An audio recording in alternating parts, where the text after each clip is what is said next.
A very warm welcome. Today we have with us Mr. Samrat Bhatt, who is the Senior Director Information Security at MatchMove India. A very warm welcome, sir. Thank you for joining us at CXO TV. Thank you.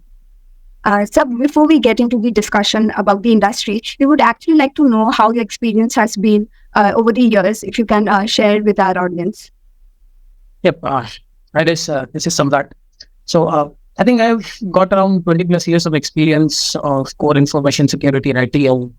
The journey has been quite interesting. Sometimes a bumpy ride, sometimes a scary ride. But yes, at last we are still surviving. So starting from the times when there was Windows NT and to the times now we are seeing all the other Windows 11 sort of operating systems. So I've seen a lot more change. When cloud came, it changed a lot. And then all the other AI tools which are coming are changing the landscape as well. So yes, in a life of an information security practitioner generally is very exciting, challenging.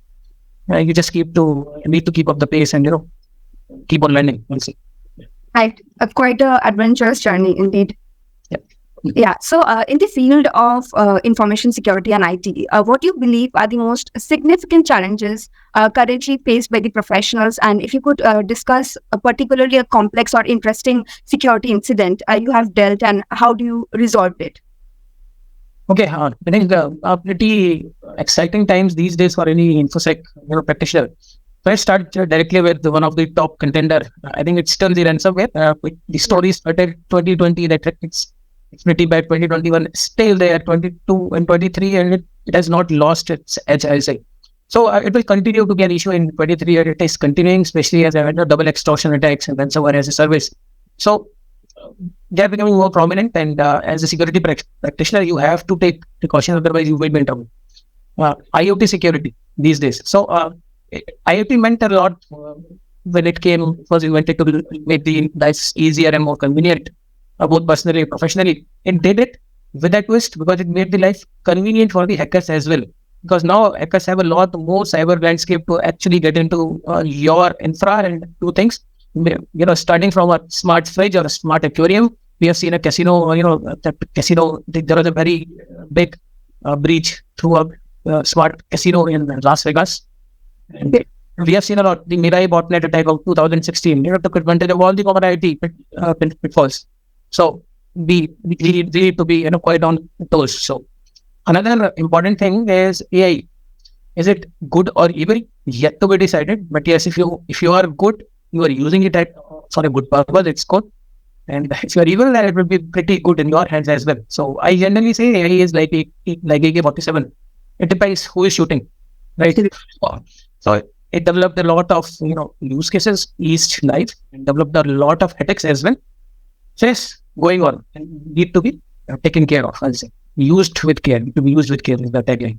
Right. InfoSec budgets, they are being slashed. Right. 2023 is the year of miser, I'll say. So what you have, survive with that. Skill gaps and staffing issues are there, right? What resources you have, keep on surviving with those issues or resources. Otherwise, you don't have the free hand to hire more. Phishing, everyone knows that when I talked about ransomware. So phishing, I think, is the first step. Any attack takes place in this sort of environment or the new times. Even the 2021 Verizon data breach investigation report said 25% of breaches involved a form of phishing or a social engineering. So these are the challenges, right? Supply chain attacks, software supply chain security, hardening. Okay, let's talk about IT security as well, because you asked IT and InfoSec, right? Hardening of cybersecurity and IT security assets. Invention of cloud, move to cloud has made many things easy, but many things difficult. How you are going to patch these servers in cloud. These are very different than how we used to do in physical environment. So preparing IT teams for the future. Right. IT now will not be IT in future. IT now has to be IT security and cyber security in future, because of the paradigm shift from legacy to cloud. A cloud admin is a security admin as well. But that has to be in the mindset. They must be trained, which presently we are also very. So creating a hybrid work environment that works for everyone. COVID ensured that work can be done remotely. But not all work can be done remotely, right? You need to be seeing each other's face to face. So how you will make a comfortable hybrid environment which is suitable to everyone. Right. So there are so many things I think like I can talk, hours, cloud security, secure software development, security awareness trainings, everything, then insider threats. So I think these are the few important things or the challenges which are prevalent in these times. Okay, I had a few more because the deep fake technology, which is coming these days, right? You can receive a phone call with the voice of your father or your brother speaking, asking for help. It's all possible because of AI technology. The way the AI will track you because of a lot of content available in social media, because we are the guys who give them who we are, sort of, pointers. So use of social media needs to be, restricted or monitored, or there should be a teaching for everyone that social media is just not for entertainment. It will actually ruin your life if you're not using it in the right way. So I think that was a long list of significant challenges, but they are, and every security professional must take care of all this. I think the second part was any security incident, how we dealt with it, right? I talk about a security incident I dealt in my previous company, and said not name it. Oh, that security incident, again, it started with a phishing email. The email was clicked, and ultimately there was a root backdoor established. So at that point of time, we were using Microsoft Azure services. So an attacker was able to target few of our crown jewels of my organization, were able to track all the business decisions being taken place. There was a big deal happening, and there was a big movement of around 150 to 200 crores of rupees. And the attacker, did a man in the middle attack and tried to take over that whole transaction and tried to get those money into another account which he holds. So what we found that yes, it all started with a phishing email. Email was clicked, and there were few scripts which executed, and there were few forwarding rules in the emails which were established. There was a phishing, there was similar domain registered for that company. So what used to happen, whenever there is an email with a specific subject line or the context, it will directly go to the deleted items, be forwarded, and then deleted. Forwarded to the attacker. Now the attacker will be sending emails with a similar name domain to those guys, asking for change of all those things.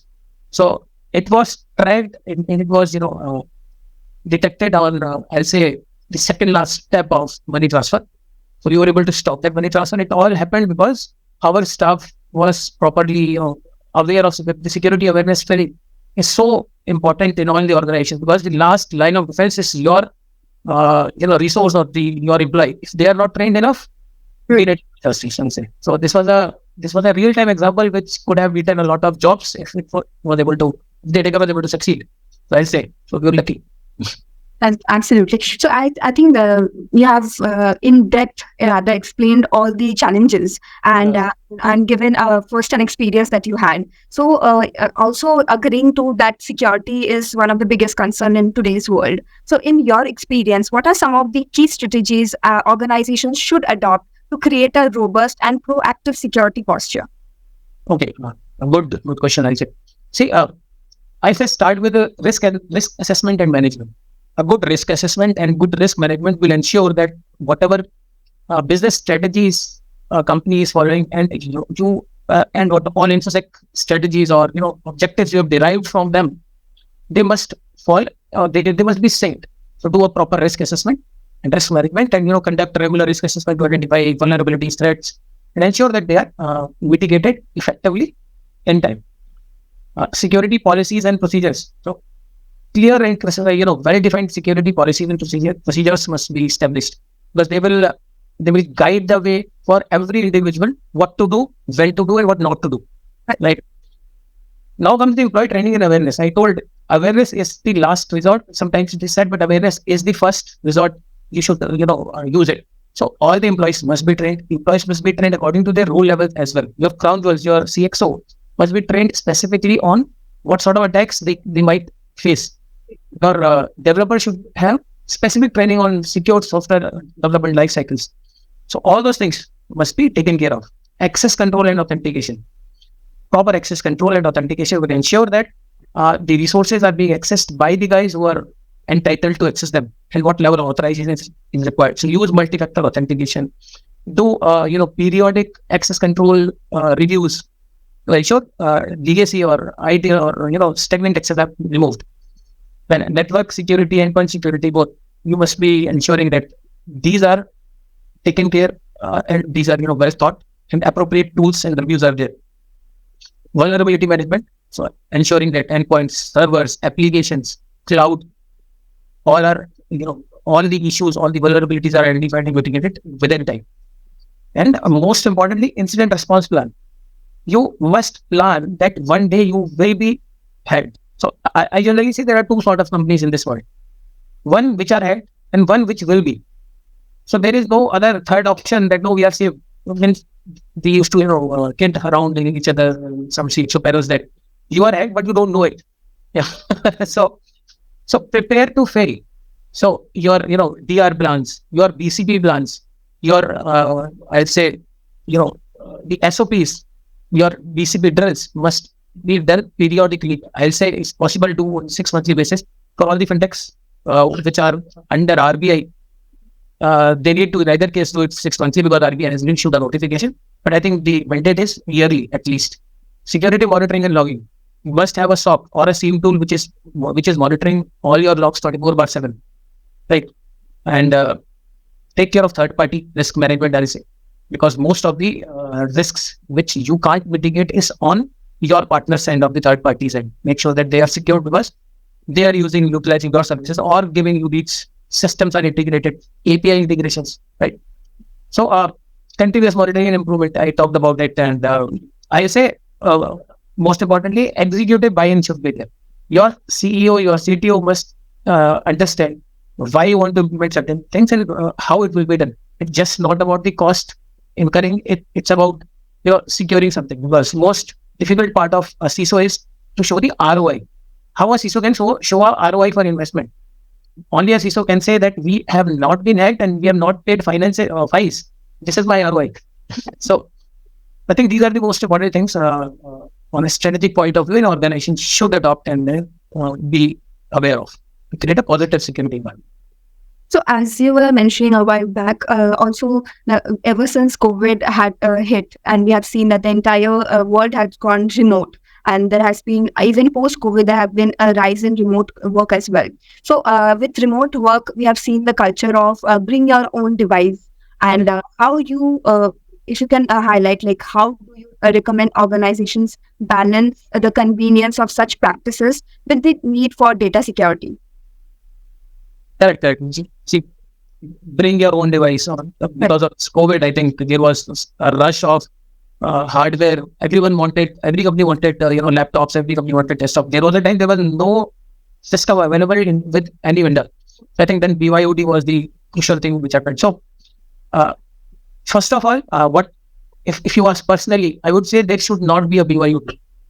Okay. The moment you step out of that boundary, you are venturing in unknown, then you have to be prepared for unknowns, right? Right. Now, if you really want to have this sort of arrangement, which eventually I have to do, every company has to do, and take care of these two things. Point number one would be access control, strong and stringent access control, robust methods, robust reviews, ensuring that who is accessing my systems, right? Only authorized users, endpoint security solutions, so plus data encryption solutions for endpoints. So all the endpoints must have, state-of-the-art endpoint security solutions and encryption solutions. So the antivirus or any malwares which are trying to intrude can be detected within time. There are, flurry of fileless malwares these days. So try to find a endpoint solution which can actually prevent you from that sort of attack. Secure VPN usage. If you're still on VPN, see, I have heard many times VPNs are a legacy now, trying to secure access everything. I agree 50% and 50% say VPN can never be taken out, because there was a time everyone was talking about antivirus is obsolete. Do a review, 80% of the companies will be still using signature-based antivirus. So you cannot obsolete a technology which is proven, right? Which is hardcore. So VPN will be there. So if you are using VPN, it should be secure. Data encryption has talked about, right? BYOD policy. The moment you are actually venturing into this space, please document and enforce a BYOD policy, and ensure that all your security tools, endpoint security tools which you are using inside your organization must be installed there. What about the admin rights now? If the system which we are using as a BYOD system, and you don't have tools to have a containerized version and segmentation of personal and official data, then use a certain mechanism like restricting the admin access of the guy who's using that laptop, to ensure that he cannot change the policies, right? In either case, use tamper-proof antivirus. So once installed, even you are admin, you cannot just uninstall it. You need a password to install it. So regular security trainings, awareness is the key. I just come back again. Keep on doing awareness, and most importantly, in case of a BYOD system or a policy, you must have remote wipe capabilities within your hand. The tools which you are installing in the endpoints must have that. You don't know when the laptop or desktop or that remote thing is stolen, or there are guys who just abscond, right? So yes. So I think these are the few important things you must be strengthening to have a good BYOD culture if you even want to go towards that. Yeah. So as we were mentioning as in the discussion about the cybersecurity threats. So we always talk about the threats that are the outsider threats. So in terms of what is your approach in managing and mitigating the insider threats, considering that they can come from various sources, including the employees or the contractors or maybe the partners. So what's your take on this? Okay, see, insider threat will actually is a very what I'll say, a difficult thing to handle many times, because ultimately you protect your organization from outside more. So when it comes to insider threat, so what I say, the policies and procedures you have actually made and enforced must be enforced throughout. There should be proper segmentation of work. So internal departments, there should be even a logical segregation that which department can access which department's data. So like finance can access HR's data, a part of HR data, and payroll. If the HR can access the payroll data and finance data, what finance data? According to their role levels. These sort of internal security constructs or internal segregation must be there. You must be, there should be drills happening, ensuring that there are some sort of red teaming activities and blue teaming activities which we do in application security. So there are similar activities when we do for phishing. So these are activities defined in a way which emulates an insider threat scenario must be tested, right? So again, policies must be enforced, and regular audits and assessments, and most importantly, security trainings. Security trainings are different teams. I have mentioned before, right? Program your training according to the departments. What sort of training our departmental guide must get.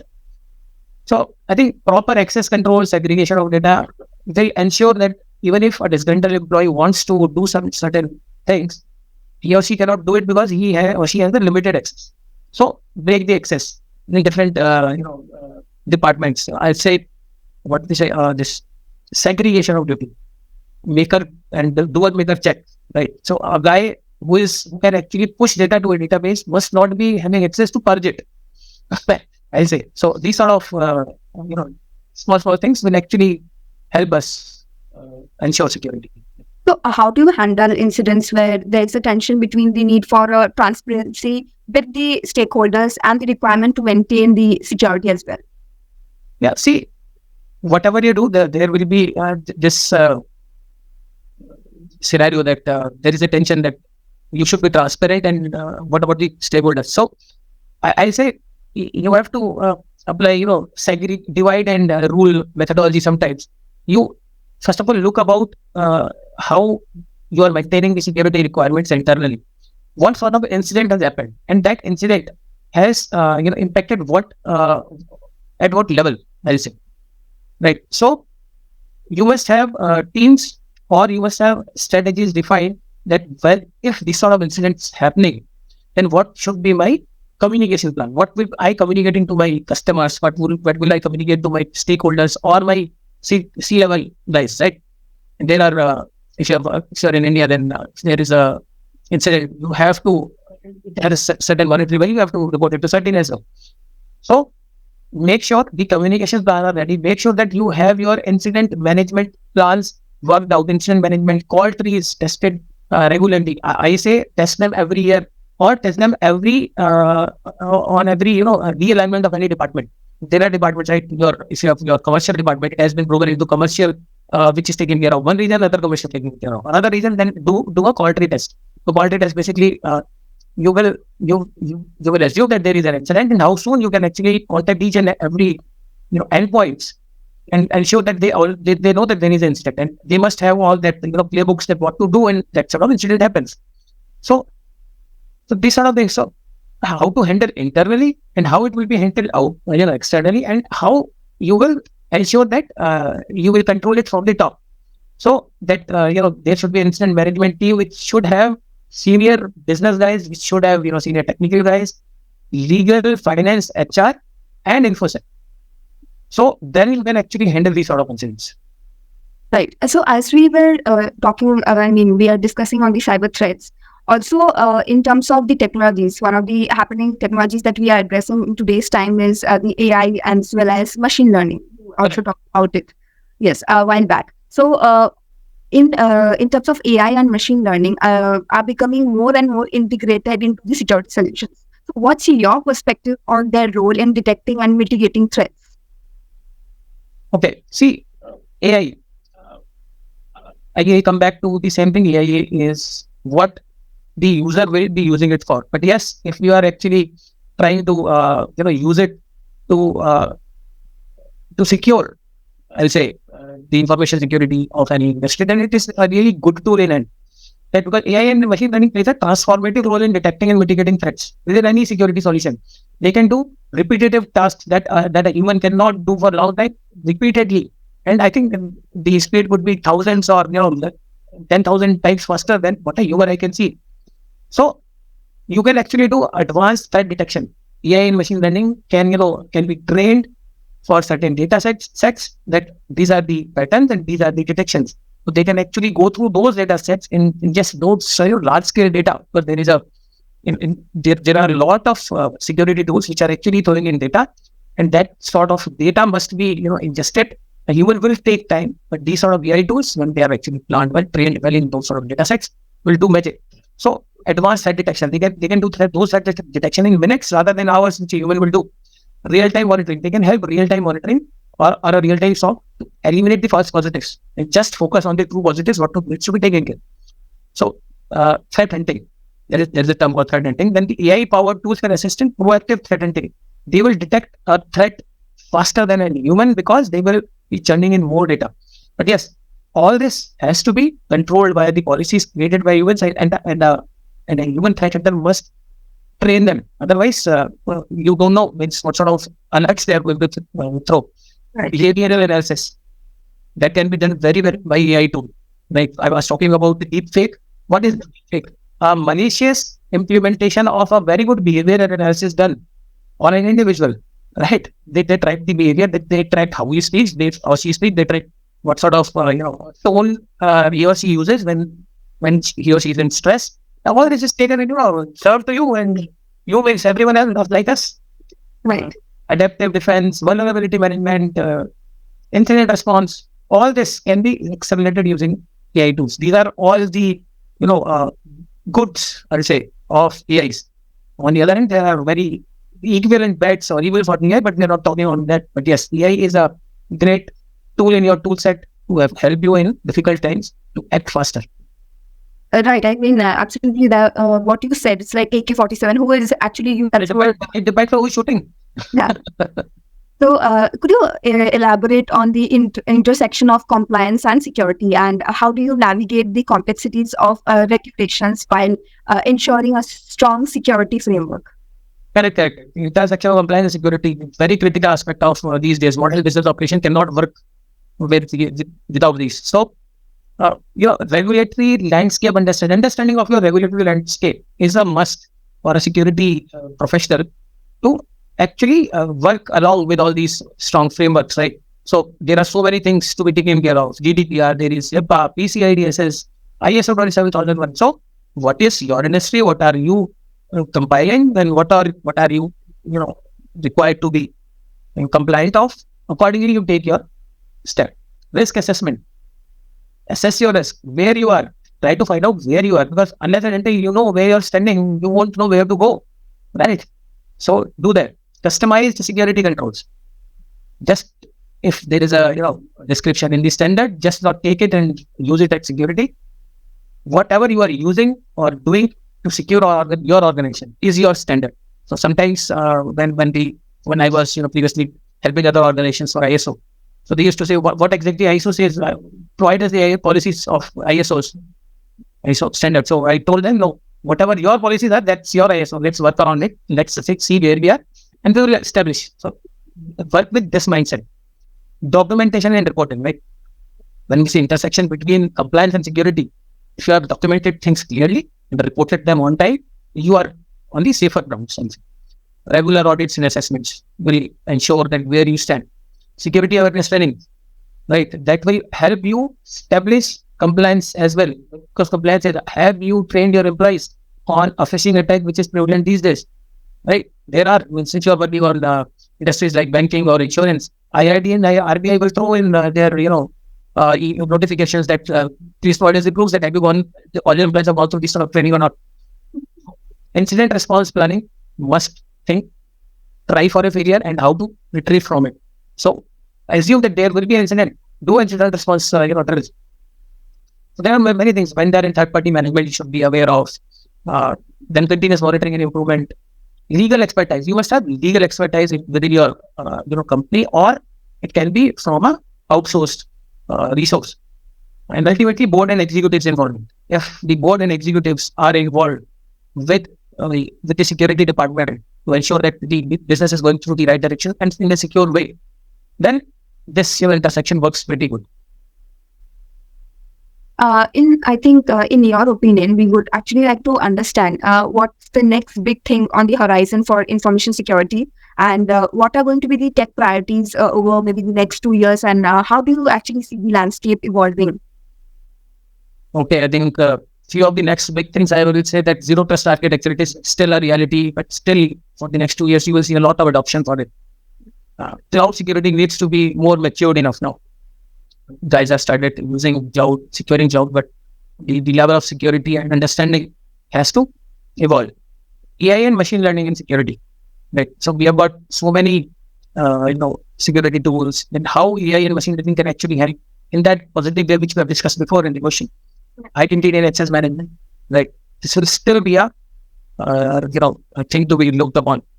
And let's say IoT security, ransomware mitigations, supply chain we have discussed, right? Regulatory compliance will always be on top of the list, because the ever-changing compliances.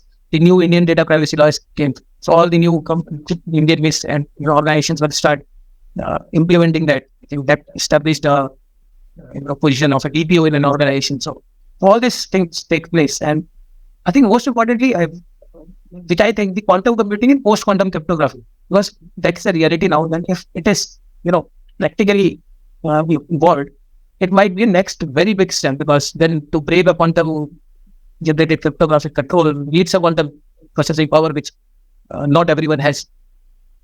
Threat intelligence sharing is always will be flourishing. So as we look ahead to 2024, several cybersecurity trends come up, which I feel so, or there will be attacks or threats. I think increased sophistication of ransomwares will be there. Very, like, because only we are not the guys who are adapting to AI and ML. Attackers are one step ahead. Targeting of IoT devices, advanced persistent threat, basically APTs, right? So using AI-enabled APTs attacks, we will see very soon. Mobile devices exploitation, it's a reality now, right? Everyone has seen what Pegasus was, and everyone was shouting against it, but there is no end to it, right? So artificial intelligence in cyber attacks and defense, this will be very, very near future. So I'll say that these are my points on this. Thank you, sir, for sharing such insightful knowledge on the industry and sharing with us your time. It was a very insightful session for our audience. Thank you so much once again. Thanks, Olga. Thank you. For more updates from CXO TV, please like and subscribe to our channel.